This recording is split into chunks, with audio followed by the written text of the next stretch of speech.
I don't think I ever want to get close to that on the screen.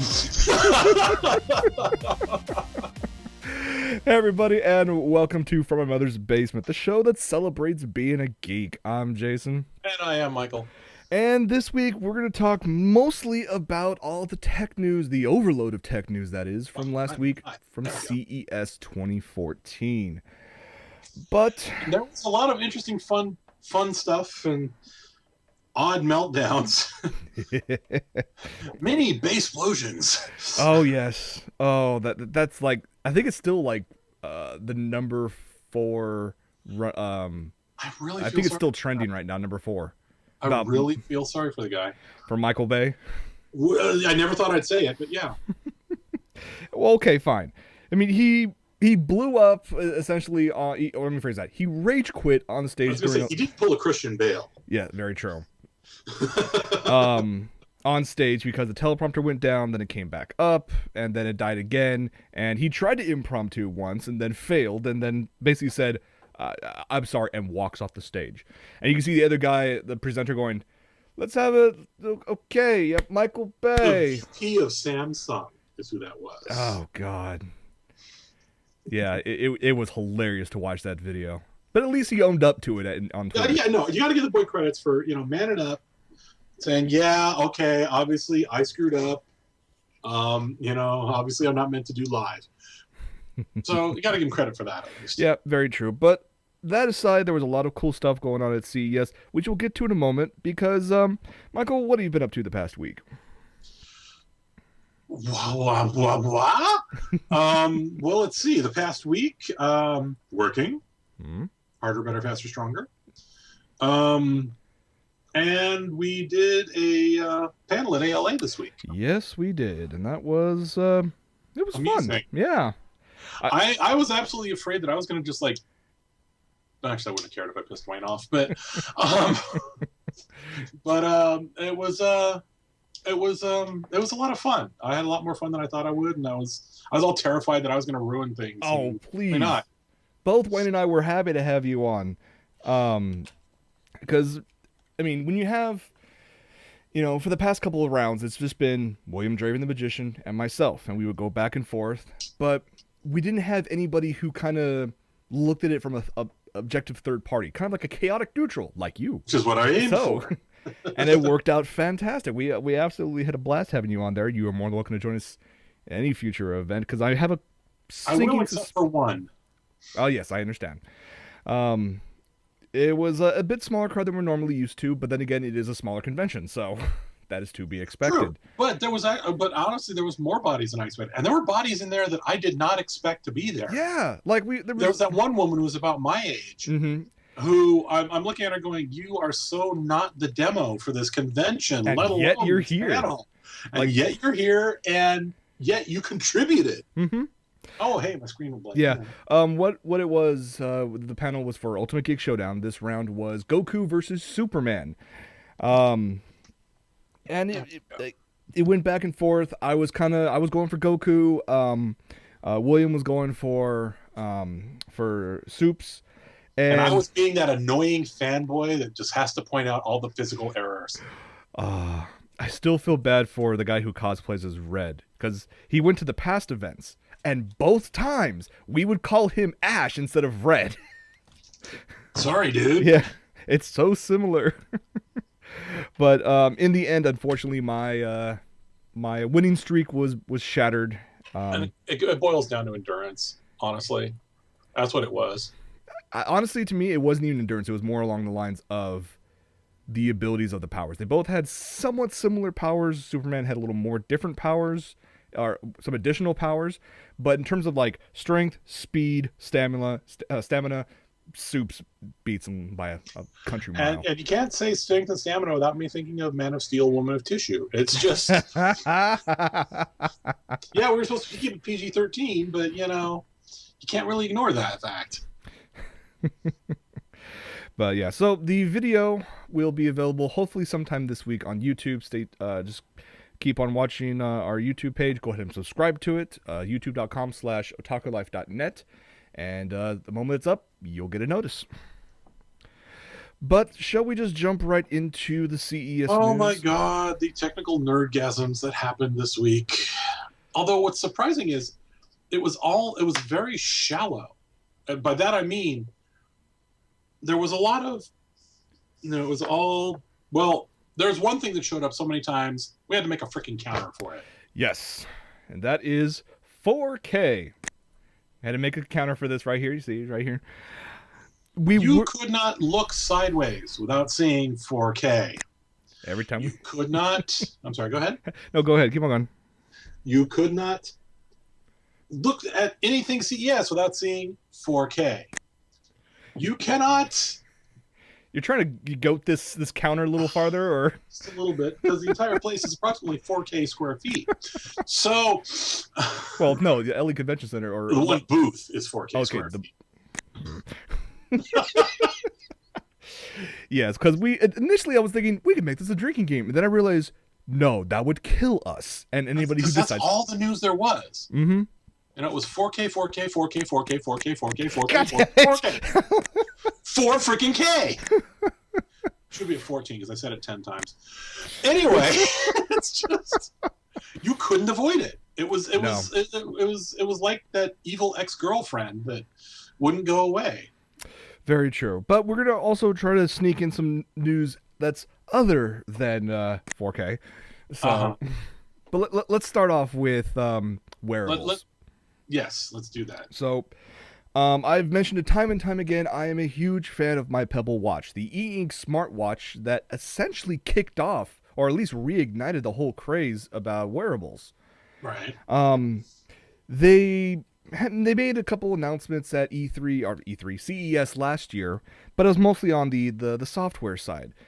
They teased to their mailing list that there'd be a big surprise for this CES, and I went, maybe their app store they've been working on or something. And no, what they had to go off and show is a brand new watch. Well, kind of brand new watch. They showcased this. This is called the Pebble Steel. They wanted to make something that still had all the functionality of the Pebble smartwatch, but actually had a little better style added to it. It is pretty sexy. Yeah. It's but I want it in color. Well, the thing is, with the original Pebble smartwatches, you can still get them in color, in like one of 6 different colors. No. I don't mean the bands in color. I want the screens in color. Oh, the color e-ink screen, yeah. I want something because they do make color e-ink. They do. It's prototypical now, but it's not out. It's not out in any products. True. But I've heard they've got a version of it. I'm sure it'll be maybe in the Pebble 3 or Pebble 4 or something like that. So, but the screen is essentially the same resolution and everything on the original Pebble. It's just a little more stylized. You have your option of either the brushed aluminum or the matte black style. If you buy one of these, it also comes with not only a metal band but also a leather band. So it comes with both of those already. The only downside being is because for whatever reason, these watches won't work with other watch bands. The original Pebble did. So it's kind of a little drawback there. The other drawback... because you got that custom attaching system. Yeah. And the other bit is the price. I paid $125 during the Kickstarter for my Pebble. You can buy them right now on Amazon and at Best Buy stores for $150. These ones retail for $249. Yep. And I've already found. Go ahead. I paid. That's almost as much as I paid for my expensive business watch. Mm-hmm. And your expensive business watch, you couldn't swap out the watch face. No. Yeah. But it's getting there. It's getting pretty sexy. Will that thing integrate with Fitbit? I believe that's one of the apps. Yeah, Fitbit, Runkeeper, a number of other companies, including like Mercedes-Benz, have actually made the announcement they're teaming up with Pebble to make apps for these things. Yeah, so that your car can text you and tell you where it's at. I saw that, and I'm like going, wow, never lose your car again. Your car will be like, no, idiot, go back 3 rows. So I have to beep? Okay, chirp, chirp. Now where am I? I mean, I'll say this again regarding what the Pebble Watch does. It doesn't do everything, because it doesn't need to. What it does do, it does well. And that's all it pretty much needs to be. It does not need to be this all-in-one device like the I don't Samsung know. That Galaxy Samsung, Gear. I'd say that some Samsung one's pretty cool. Really? I think it's a piece of crap. It's pretty cool. It's in color, and it's the Pebble on steroids. I don't like it. I really don't like it. And apparently a lot of people don't like it either, to the point that Samsung made the announcement at their next major reveal for the Samsung S5. They're doing a complete redesign of the gear. When's the S5 hitting us? They're saying this year. Just as I'm about to buy an S4 and S5 comes out. Yup. I'm gonna have to wait. Did they give a date yet? Usually their events take place around the giant mobile event that takes place in Europe, like in April or March, March or April. Okay, I can wait a couple months. Yeah, because it was like September. Screw it. I'm not waiting that long. I'm tired of my iPhone. I'm so tired of my iPhone. The other bit of wearables everybody's been going after because of Google's Glass is the glass, the virtual glass market. Yeah, for the semi-augmented reality bit. There are several, I can't even say competitors, imitators are the better response for a lot of stuff that was actually shown at CES, many of which were actually, not surprisingly, made from or created from former military products. Mm-hmm. So it's like, oh, well, we already have something similar to the glass. We should just make it look all nice and shiny. Yeah, but their definition of nice and shiny is 1970s retro hip. Yeah, very true. I mean, come on. When we show this on screen, you'll see exactly what I'm talking about. This thing looks like you expect it to be wearing a speed suit. Yep. Well, this one we're talking about is called the Meta. This thing looks like basically retro 1970s pair of aviators. Well, they're not even aviators. See, you're too young to know this. HPL will get it. HPL is as young as I am. Okay, not HPL. You mean Nightstar? Nightstar. Sorry, HPL. Nightstar. Nightstar will understand it. It's this similar design, although the big ear part's a little new, but straight out of the 70s. I mean, it was back in the Steve Austin Bionic Man days. I mean, they're cool. They're still kind of cool looking, especially if they're in stereo. Well, to showcase what these things do, because you would think, oh, it's just a glasses competitor. It's a little more so than that. What these things are, they actually attach to a little computer that'll be in your pocket, so it's kind of not completely mobile. Do they attach to that really cool one that Intel mentioned? I don't know. We'll have to look into that. But what this does is actually has a couple cameras in the middle of it, and it actually creates augmented reality that you can control. It'll actually recognize not only your hands, but all of your fingers and thumbs, and create 3D augmented reality in front of you. They claim they have over 500 different apps in production right now, or in development. And look, it's Agent Coulson walking away on Tony Stark's new patio. Yeah. So I like the idea. I really do. Spaceglasses.com, it said? Yeah, spaceglasses.com is where you can pre-order it if you want to. I'll get to that part in a second. One thing that's very nice about this is that the company actually, hired a person named Steven Feiner. You probably never heard of him, but you're aware of his work.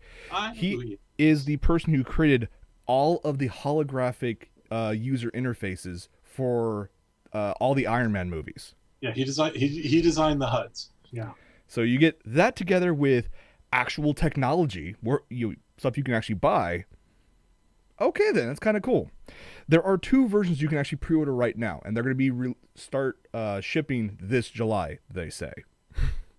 One is the dev kit, which looks hideous, nothing like the Meta that you saw. That one is $700. You want this one? Looks all nice and shiny and sleek. Mm-hmm. Give it a low price of $3,699. Ouch. Yeah. But we're moving down the right path. That's all I'm saying. I kind of like it. I'm looking forward to that. It's just a matter of time before that happens anyway. And if you couple that with if they design it correctly, if you couple that with that insanely microscopic Pentium class computer on an SD card that Intel came out with. Yeah. That's what I was talking about. No, this one comes with a little, like, they say pocket PC. Okay. They fit all in your pockets. It's like the size of a pack of playing cards. Okay, that'll get smaller. Yeah, that will definitely get smaller. Well, I mean, come on. I mean, and speaking of cool things, one of the few things that weren't 4K that were announced. Bring it up. Okay. Was the Intel's announcement of that, basically a Pentium class computer. It was like Pentium, not an I class, but Pentium class computer with graphics, with all the bells and whistles. System in a chip, in an standard SD card size. Yep. Which is about yay by yay, which I know on screen doesn't mean jack, but let's just say that's about 1.5 inches, and that's about 1 inch. Mm-hmm. Oh my God, the fun that could be had with that. Raspberry Pi, move over. Yeah, pretty much. Yeah, exactly. I'm really looking forward to see what this actually turns into because, you create into the SD card format. That's just a concept. That'll get even smaller, and then I'll go into headsets, which means we'll actually have... Yeah. Well, which means these glasses can become 4K. All right. Well, let's move on to some laptops and tablets because that's... Otherwise, we're back on 4K TVs. Go. Let's start off with a gaming laptop. We've talked about these every once in a while. This one is by Gigabyte. This one is pretty sexy, I have to say. They're calling it the X7. 17.3-inch matte display. 1080p resolution. It is not 4K. So... Ding. But... This thing is a gaming powerhouse because it has not only one, but two NVIDIA GeForce GTX 765M processors. There's SLI graphics in this laptop. Which, in and of itself, having dual SLI in a laptop is not new. No, it is not. Having dual SLI in a laptop this small. Yeah, it is an inch thick. And will it cook your testicles? Most likely. 2 USB 3.0 ports, 2 HDMI outputs. Dual HDMIs? Dual HDMIs, and for the sound portion, 2 tweeters and 2 subs in the freaking laptop chassis. God. It's Dell with WUB. Yeah, pretty much. If you max the X7 out, your price is looking at about $2,800. Starting cost is about $2,100. And this is actually starting available this February through like Newegg and other online resellers. I'm sorry, run that price past me one more time. Starts at $2,099. Max it out, it's $2,799. $2,799 or $2,799 for an Alienware? That's pretty damn good. Yeah, I think so. Unfortunately, it's still Dell, but. Well, I mean, Michael, what's your laptops like right now? I mean, would this be something you would probably want to replace with, or? Well, there's something of equivalent power. Again, I just don't like Dell. That's just me. I mean, for work purposes, it serves its purpose. But in general, for personal use, I have had nothing but issues with Dells. My Toshiba, which is a 17-inch... You give me that kind of power on my 17-incher, we're talking pretty good here. Why am I suddenly replaced by Michael Bay? Oh, my bad. I brought something up. My bad. I mean, I'd love to have that kind of power in that form factor, because I like a bigger screen. I need that real estate because of the video stuff. I mean, you do video, you know exactly what I'm talking about. Exactly. Now that being said, would I say no if one showed up in my lap? Not in the slightest. I'd be all over that puppy, and I'd be playing Final Fantasy in my living room, which I'm already doing on my PS3. But you know what I mean. Good point. And I will say you do have a pretty big beast of a tower, desktop tower as well. I don't know that it's a beast, but okay. Compared to the standard consumer grade model. Compared to standard typical models, it's an i7, but the problem is HP maxed it at 8 gigs. Very true. Yeah, there's the problem with that. Pissed me off. But I will say this. There are many. Go ahead. There are many people out there who would love to have a top of the line gaming PC, but they don't Oh yeah. know how to build said computer, and they're too afraid to open up their computer and mess around with parts, afraid of Mhm. either breaking something or getting poked with something or getting electrocuted or creating the ever so lovely magic smoke. Yes. Do not release the magic smoke. I do have to. I'm gonna insert something that wasn't in the notes. I do apologize because I get it. Razer has been working on something to fix this. You know, they Uh-huh. have their accessories, their mice, their keyboards. The They, headphones are surprisingly their good too. headphones are pretty decent. They have their gaming laptop, which was okay. It was cool, but not for that price. Right. They showcased a brand new proof of concept behind closed doors at CES this year called Project Christine, Oh god. and this is what it is. This is a modular, fully Server modular cluster. design for custom computing. Basically, their idea is that all the parts of your computer that you would want to upgrade, either like the processor, the RAM, hard drive space, the graphics cards, instead of having to open this up, attach power cables, screw stuff in, people are very worried about doing that. This is essentially pop and play. You get it. Now, You are get it. those so are those pass-through connectors, or is it snap on the front, snap on the back? Snap on the front, snap on the back. The motherboard is a custom design built into the tower itself with custom connectors. On the front side, most of those are actually USB drives. Or I'm sorry, you have a USB port one. You have a couple hard drives in there. You have a Yeah. touchscreen status indicator screen there. On the back are additional RAM. You actually have. They can do up to tri-SLI video cards in this thing. See, and that's where things get weird for me. I mean, they have to obviously get co-partnerships with behind closed doors. That's in a hotel room. Wow. Yeah. They'd have to get partnerships with like Nvidia or AMD. Yep. To make the cards fit their form factor. Exactly. Like this is still just in a very proof of concept stage. They're even considering if they decide to go forward with this, if given there's enough interest, that they would create like a sort of subscription system. You pay a certain amount per month, and when a brand new card or upgrade arrives, you don't have to pay for it up front. You've already paid through the subscription model. They send it to you. You pop out the old piece, you pop in the new piece, and it's done. What about the old piece? You can return it back for either store credit or sell to your friends. Oh, dude, we've got what? How much are they estimating the cost of the base model? They don't even give an upper price. Because this has potential to be pretty freaking awesome. Yes, it does. It's going to be... Is it going to cost 4K? Knew it was going to happen. We'll go through... Wow, it's already 5:30. Cooling system is it's open air, right? No, that's the other bit. Every single part of this thing is mineral oil cooled. Yeah. That's pretty courageous. Stupid. I don't know. Yeah, it is liquid cooled via mineral oil, that's kind of crazy. I only know of 2 people that have actually ever successfully created a mineral oil cooled system, and Arnold wasn't one of them. yeah. All right. Looks like wow, we have so much stuff to talk about. We're gonna blow through this as fast as possible. Toshiba made a proof of concept for a Yeah. 5-in-1 laptop. This thing makes no sense whatsoever. Well, it's an initial. Yeah. So they say they're inspired by Lenovo's yoga line of devices, which we've talked about before, where you have notebook, you can flip it around, and it becomes a tablet.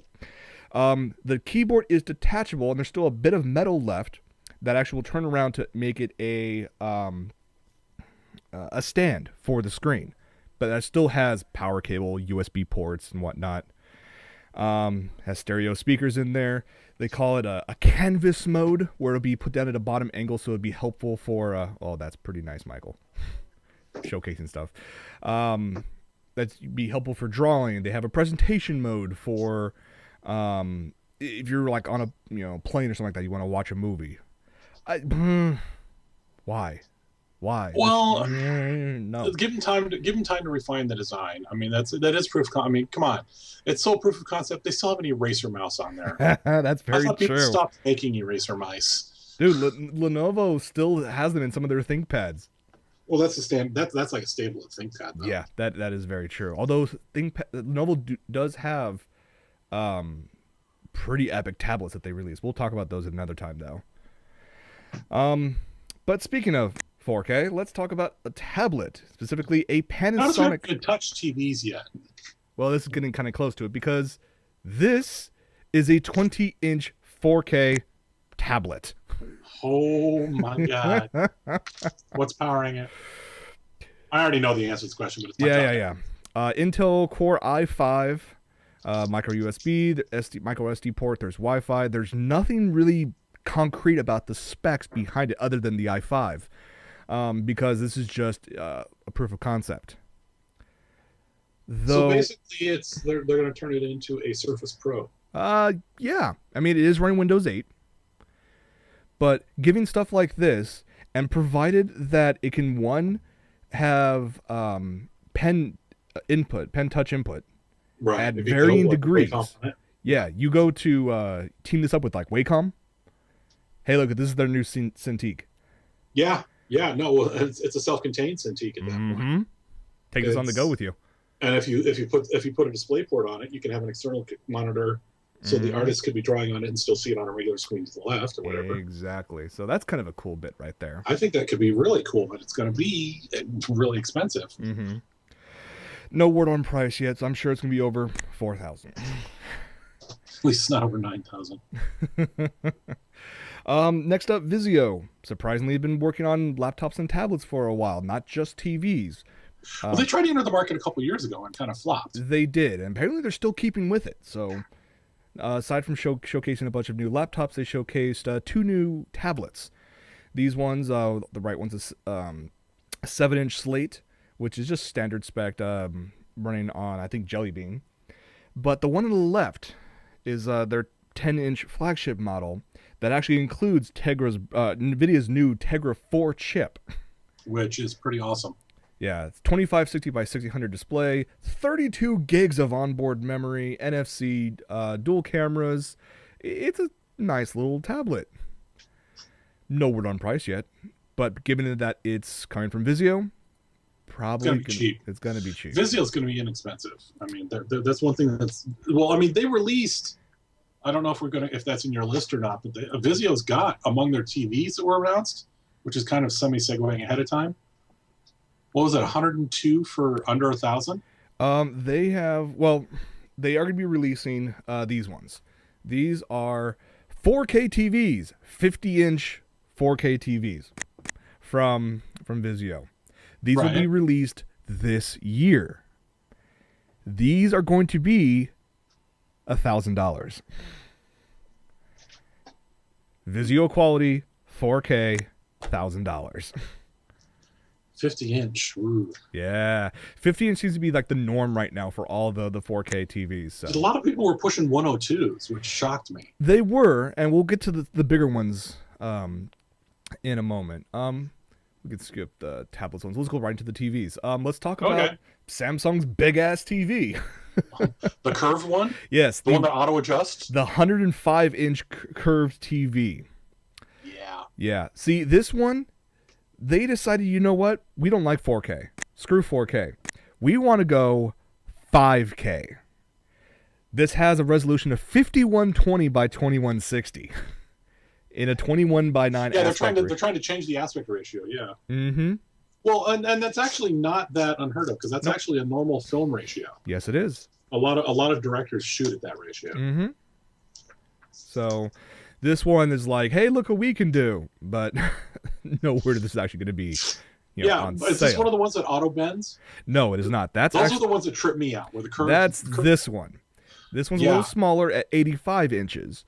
But this one starts off as a flat screen, and at a touch of a button will actually bend on the ends to give you a curved screen experience. Which makes sense, because if you're sitting in the sweet spot and you're the only one watching, you want that curve, because it's going to get you the optimal light and the optimal image. But if you get a bunch of people come sitting on the couch with you, there's only one real sweet spot. Exactly. Which makes me wonder, with the talk about these curved TVs that bend with the push of a button, that bend back and forth, how long until some wear actually starts affecting the quality of the TV? It depends on the amount of the bend and what the material is. I mean, you're talking about fatigue. Yeah. You're talking about having it crack due to fatigue. Mm-hmm. It may be that depending on how warm those are, that would negate the fatigue. True. Because if it bends and it warms up, that'll anneal the stress. Okay. For those of you who don't know anything about steel production, never mind what I just said. Just so it gets gooey. But that's kind of what's interesting is I know people who get vertigo playing first-person shooters in general. Yes, yeah. You get vertigo playing first-person shooters on a console on a large-screen TV. Now take first-person shooters on a large-screen TV that's curved. 0 to puke in 2.5 seconds. Yeah, pretty much. But it will look very, very shiny, I'm sure. Especially if they do it in 3D. Yes, very much so. Is anyone doing a 4K 3D yet? A couple people are, actually. But they are still all in the concept stages, so. But going back to Vizio for a moment, we've already talked about their 50-inch 4K TVs for $1,000.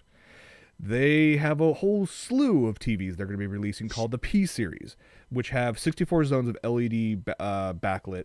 And every single TV has a built-in CPU of either dual or quad core.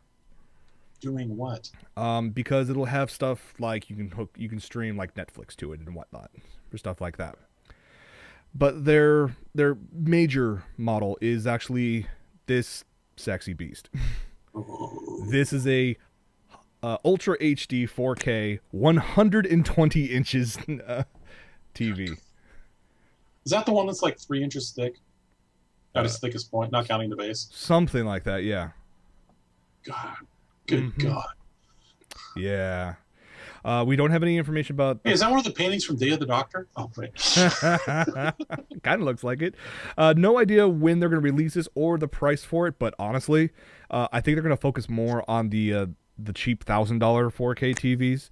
Well, that's what's going to get them their sales. Exactly. Sure. The last major bit is, of course, LG. We've kind of showcased them before. The one on the left you see right there is a 105-inch Ultra HD curved 4K TV. But they're also showcasing... But that's not a non-standard ratio also. I'm sorry, that's the 5K one, 5120 by 2160. I was going to say. Yeah. The 4K TV is behind her. That's going to show up in 65, 79, 84, and 98-inch varieties.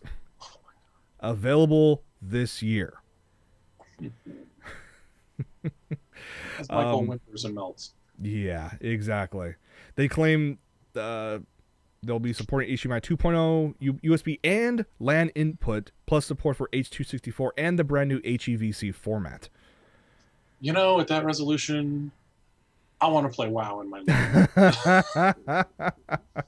room. It would be nice. I will not deny that. It'll be my life for tacos at 85 inches. Let's go. Sounds great.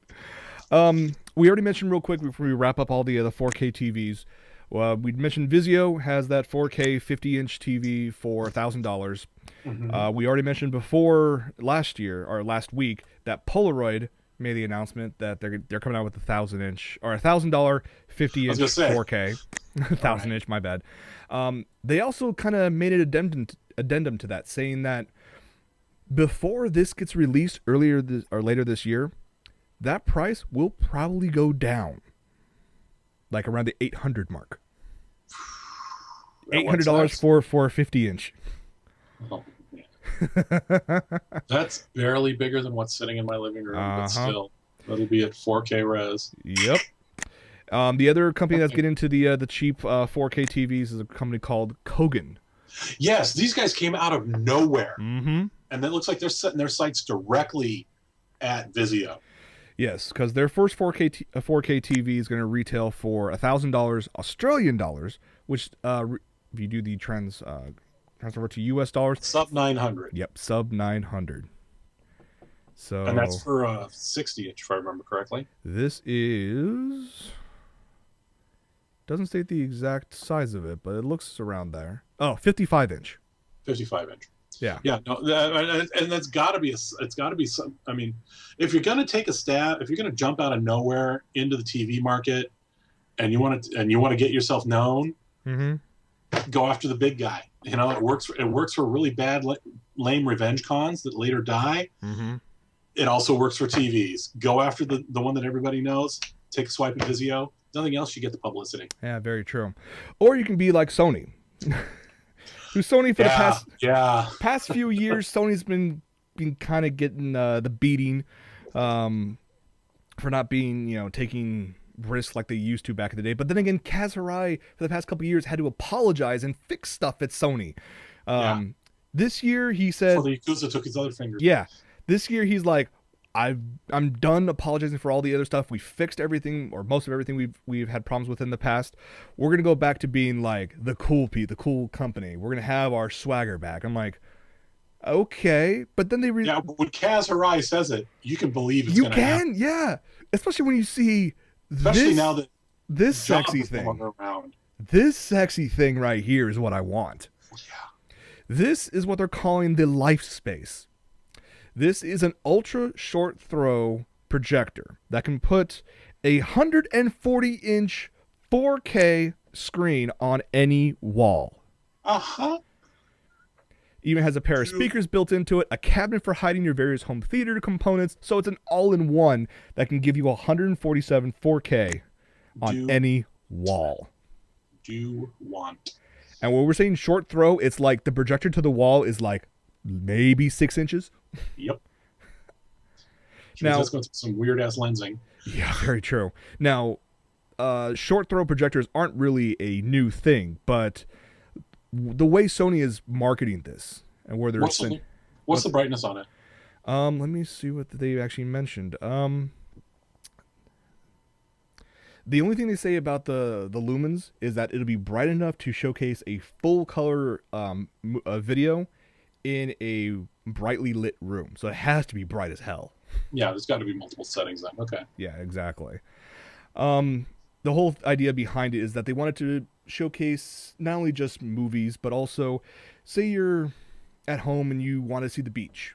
They'll maybe be able to. Oh my God, virtual environments? They want to set it to like, hey, you can see a picture of the a live video going on from the ocean. What's going on in Sydney, or from the snow in the mountains. You can see that. So it's like, it's your window to the world. You better clean your wall. And you better get that nice matte paint. You're going to have to need that. Or go out and get the really expensive silver halide paint. Yeah. So you look at this and I'm like, okay, 147 inches, short throw, looks sexy, can do 4K. What's the price? Of course, it being Sony, it's going to be expensive as hell. They're hoping to ship it sometime this summer with a price range of around $30,000 to $40,000. So you can have a BMW or you could have this projector. I'll take this over the BMW. God damn you, Kaz. Now, imagine in the future to have like 3 of these on your walls and whatnot. So you'd be like, I'm going to walk into this. Leave it to Kaz Hirai to give everybody the biggest case of digital blue balls on the planet. Seriously. Now, I could easily see like companies, like retail companies jumping into this. Yeah, I mean... Oh, man. Yeah, it's kind of sexy. 104 inches at 6 inches from the wall. Mm-hmm. Oh, yeah. It's going to be very nice. Kaz also talked about PlayStation Now, which is the official title for the rebranding of Gaikai, which the streaming service that they purchased for a crap load of money a couple years ago. Mm-hmm. Their whole strategy about this for the gaming is not only does it allow you to play and stream PS3 and some PS4 games from the gaming devices, but also to like tablets and smartphones. It's funny you mentioned smartphones. And why is that? I was giving you a segue. Yes, I know. Because let's talk about specifically the Sony phones. They actually have they have their Xperia line of phones. Then they're which have always been kind of lackluster, to be honest. I mean, they're nice, but they're not like I'm gonna go get them right now. Yeah, yeah. I'll rent one in Japan, but I'm not going to buy myself one. I will give them props for this one. This is called the Xperia Compact. I like to call this flagship phone specs in an iPhone size. Yep. So these little babies are going to have. Oh, let me bring it up real quick right here. All the flagship specs. So you're talking about quad core processing. You're going to have a crap load of RAM on this thing. It'll still have that 20.7 megapixel camera. I mean, it's very nice in terms of the It's specs. sexy. But the size, if you notice, it's the size of a regular iPhone 5. That's not by mistake. They're going after Apple directly with this because these will come in multiple colors. And this will be available this year. Yeah. They're well, now that Jobs isn't there, Mm-hmm. the Yakuza's like, we want Apple. Let's get them. So yeah, it's like, I know the whole trend right now is, hey, we need to have the ultra high display and whatnot. There's actually been prototypes out there for 4K phone displays. Yeah, I was gonna say that phone's got damn near 4K display on it.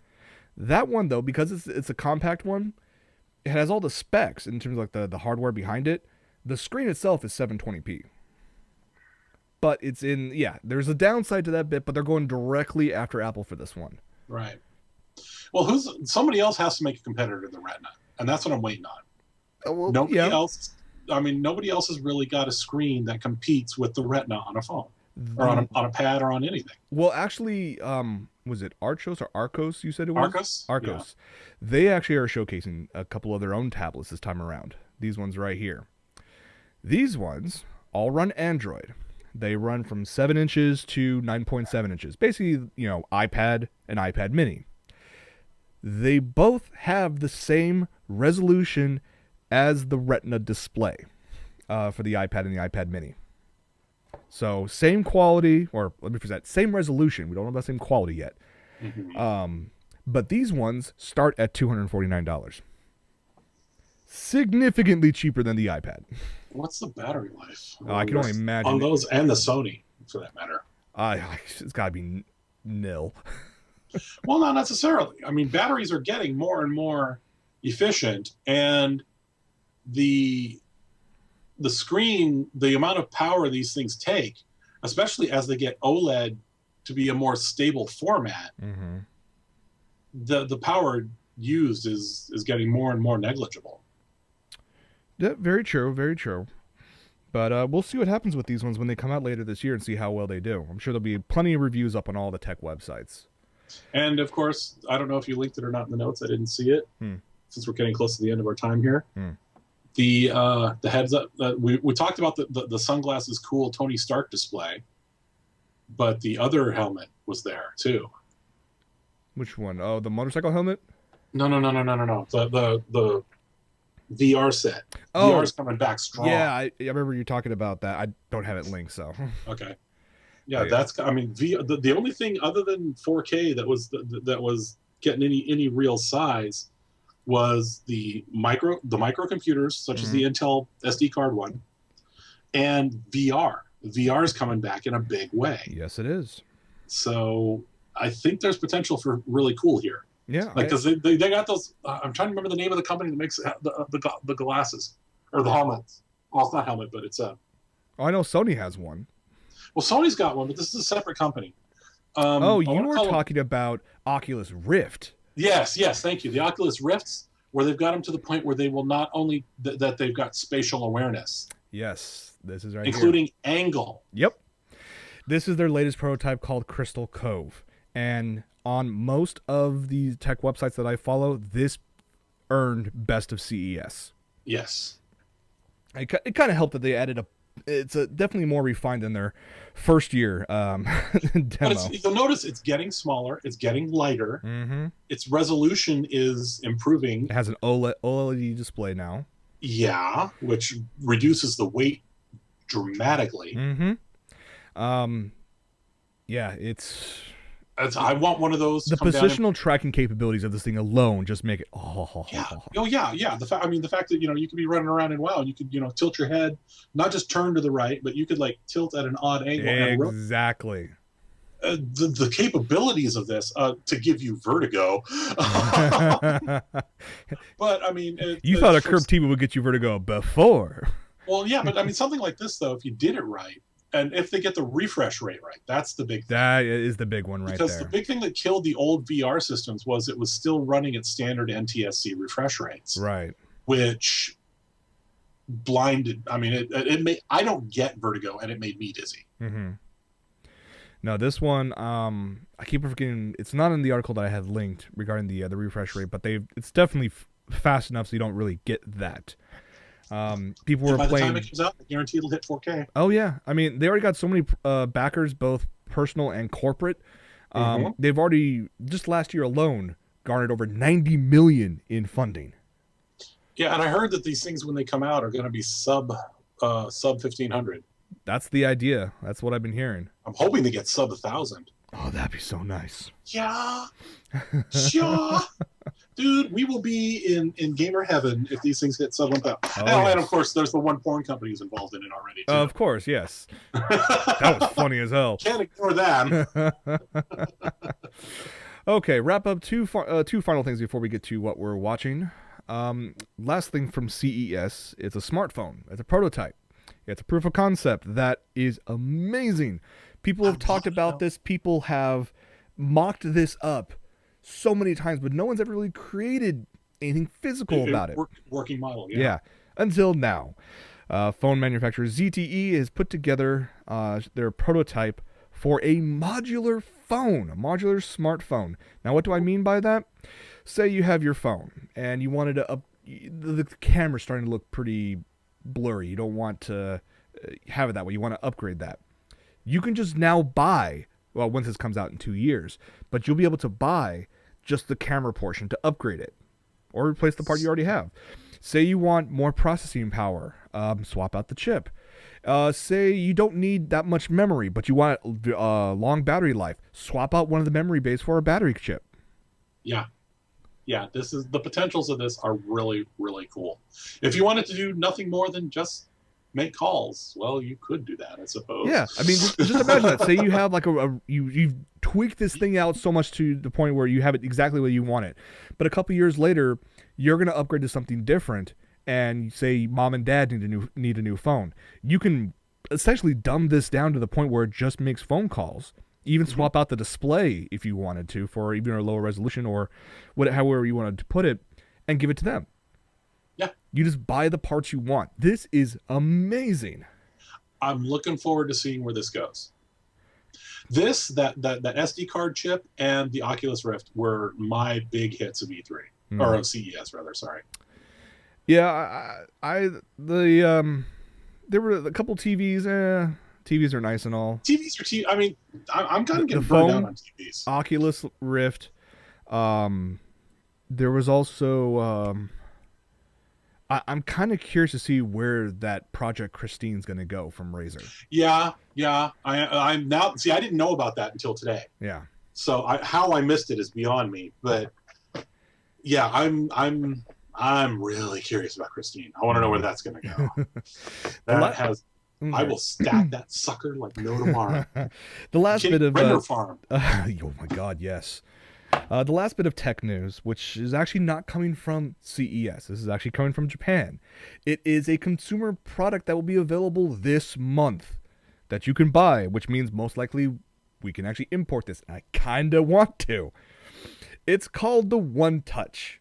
Now, as you've seen, like your Nespresso and like your Keurig K-Cup machines where it's a single cup dispenser for coffee. Mm-hmm. The One Touch does the same thing for miso soup. Awesome! So if you want that morning cup of or morning bowl of miso soup, which is as a standard part of breakfast. Standard Japanese fare. You get the cartridge. Each of the cartridges are good for about 75 bowls of miso soup. You are able to choose how strong the flavor of miso that you for you. You can also purchase a variety of dehydrated vegetables and seafood to add to your miso soup at varying price ranges. You basically add the vegetables and whatnot to the bowl. You put the cartridge on top. You press a button, and it makes a single serve bowl of miso soup. Well, this came out of nowhere. Wow. Yes, I want this. I would, dude. You know, oh yeah. And the best thing about it is the price. How much? 9,800 yen. This thing Really? is less than $100. $100? Yeah. Holy schmoly. And remember, one. Hey, Sean, if you're still watching the show, yeah, we should pick up a couple of these and ship them over. Yeah, one cartridge, like I said, can make up to 75 bowls. If you have one bowl a day, for one person, that'll last you over a couple months. That's really cool. I want one of we're these. We're talking about all this high TV stuff, and then we get to the soup machine, and we're all just like, I got over it. That's funny. Yeah, you can do a search online. It's just called One Shot Miso. But yeah, it's pretty epic. Kind of want. It goes on sale at end of this month for 9,800 yen. I will find a way to import this thing. It won't be that hard. We know people in Japan. Yep, I will go there and say, I will throw you money. You will ship this back to me. Yeah. Well, I'm still. You know what? I've been trying to find a way to get my hands on a couple pachinko machines. So. Well, there we go. We add this to it. We just add this to the chart and go. But yeah, I thought you would like that one, Michael. Yeah, a question from the chat. That's a valid question. How much are the cartridges? Do they say? $10 to $20 for 70 plus bowls of soup. Mm-hmm. Okay. Yeah. I was like, I mean, yes, I can go through the whole process of making miso from scratch, which I know how to do, and it's not that bad. It's just time consuming. Exactly. But to have something like this, I can have miso every morning. Yeah. Yeah. No. Yeah. Kind of want. In a big way. We need to keep this. Keep an eye on this stuff. Yep. I had this one bookmarked. 2 4K TVs. We want 4K of miso soup. All right, Michael. Well, that's pretty much all the news we have for CES. Let's wrap things up as we always do. Michael, what have you been watching? I got my hands on something epic. Really? Seasons 1 through 10 of Red vs. Blue on Blu-ray. Awesome. Very nice. I saw that Blu-ray box set when it first came out, and I really wanted to pick it up. I was like, I can't afford it. Oh man. Well, they went back and they did. I've only sat through a season and a half so far. Mm-hmm. I'm going to be marathoning the rest as I can. The first thing I did was I pop in season 8 Ep 10, which is the first Montiome fight, which was just badass. You know, it's Montiome at his best. Mm-hmm. But yeah, they actually did for some of the special features. I mean, there's various commentary and whatnot, but they also went back and redid episode 1 using the current Halo 4 engine. Ooh, that's nice. It was actually kind of, I mean, you forget how simple episode 1 really was, mm-hmm. but it was just kind of like... At that time, it was all about the comedy and the writing. Well, the writing too, yeah. But oh man, and it's weird hearing the voices evolve. Sarge does not sound like Sarge. Caboose does not sound like the Caboose you hear in more current episodes. It's interesting observing it's like when you buy a multi-seasons of anime and you stream it and you watch the evolution of the characters. Oh yeah. And how they grow, mm-hmm. and how the actors portraying them grow. You're definitely noticing that in Red vs. Blue. But it's a hell of a lot of fun. Good. It's you have to come up and we have to do a marathon. I am all for this. We need to do that. Once I fix all the problems with my car. Yeah. Your car's done trying to kill you. It really is. Actually, I think it has a death wish because, it's almost $500 in damage earlier last week. Next paycheck is going to be close to $1,000 for a couple other repairs. But once it's done, it's done. Oh, once it's done, it's done. I'm hoping. Unless it senses the void and falls into spontaneous disrepair. No, because at that point you start doing things like the other stuff we were talking about Yeah, that you put towards the show. yeah, good point. Very true. What have you been watching, Jason? Well, I caught up. I watched the latest episodes of Almost Human. I am so envious. Also watched Agents of Shield Which I missed. with Agent Coulson, partially explaining what happened after New York. Yeah. I am not going to give anything away, Michael, because you have not seen this yet. But like I stated before we started, everybody has been apparently tweeting Clark Gregg, the actor who plays Agent Coulson, like, hey, yeah, you can, is it this? Is it that? Is it, what is it? And he responds to a couple of them every once in a while. Like one was asking, hey, Clark, will there be more how Agent Coulson was brought back? His response was definitely very soon. As to another one, I think he was just wanted to just tease, it's called just troll his fans because how do you do this? How did this happen? I'm not going to say the exact tweet, but his response was, yes, it seems almost almost inhuman. Which is funny because Marvel is actually looking into tying in the Inhumans into the gauntlet, the Infinity Gauntlet path. Well, yeah, which is going to be real interesting because they can't, because of all of the copyrights and stuff with Fox and Fox being able to perpetuate the mutant thing, so they can't do anything mutant unless Fox and Star Wars or Fox and Disney sit down at the table and decide to play nice, which is not unheard of, right? For big studios to do that, but it sure as hell isn't common. Very true. Last but not least, the past 48 hours, I sat on my ass and, aside from watching a crap load of football, checked out almost all of the new anime series that came out in the past week. That's right, the new season started. Yes, there's a lot of them. Which ones are worth watching? Okay, I'm going to give a full rundown on Anime Break on Wednesday. I'm going to talk about one real quick. Well, two. One, the translated title is Lately My Little Sister Has Been Acting Strangely. That's the literal translation. I was cringing at this. It is... Let me put it this way. This wasn't an anime series. This was a clip I could have found on Pornhub. I was gonna say, is this the one Moto no? You can use the hashtags. The twin cest anime? No, this is you can use hashtags of lolicon, angel rape. Angel rape. There is this. Okay, we call it Angel because she has angel wings. She died before she could, express her love for her brother, so she became basically a ghost living in purgatory. But apparently ties in with this girl who now has a stepbrother named with the same name, and she cannot go to heaven unless she does certain things with her brother. So she has to invade the girl's body at times. Oh, it was no. It was bad. It even the animation quality was horrible. And I'm pissed off because I'm turning red. Yes. And what was your second series? The second series, which was actually very surprising to me because I was expecting it to be just nothing but fan service, was a series called Sakura Trick. It is based off a Yuri 4-koma. The four panel comic strips. Yeah. High school girls in relationships. Thankfully this is not a series where it's will they, won't they? No, half the first episode is them making out.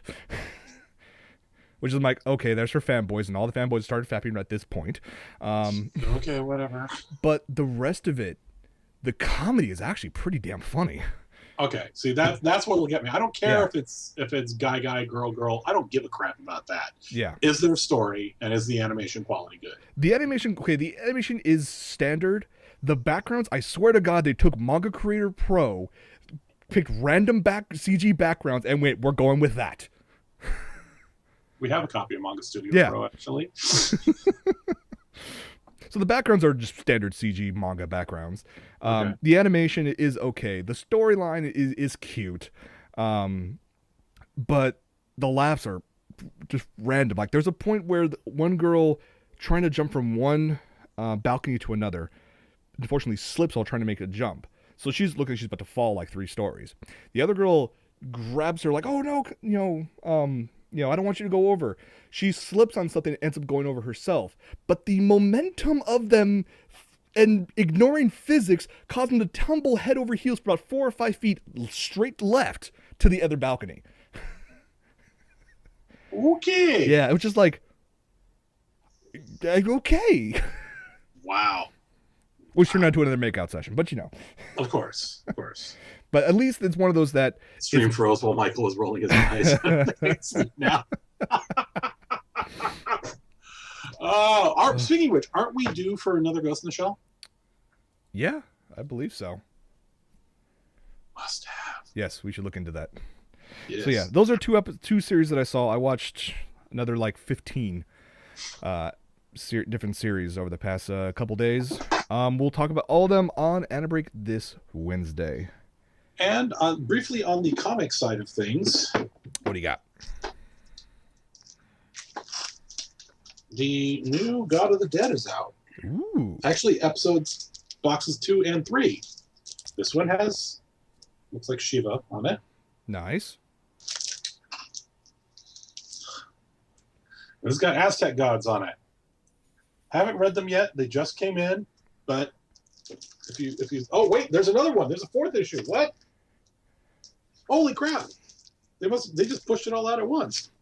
And there's issue 4. 4K. Issue 4K Dead People. Anubis. And then this little gem. It's called God Hates Astronauts. Okay, that's an epic title. It is so incredibly wrong. Isn't that usually a good thing? I'm just going to say that it's incredibly wrong, which is not a bad thing, but it's wrong. So wrong. That's it.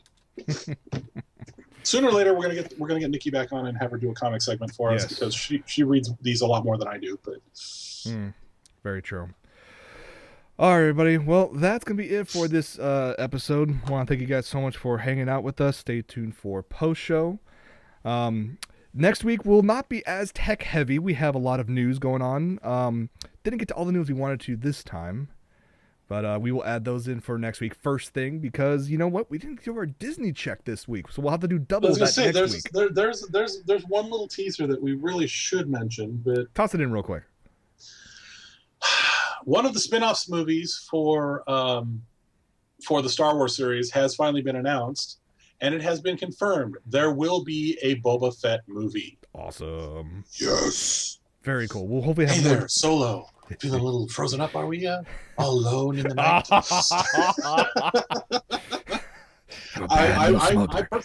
I can't wait for my kid to find out.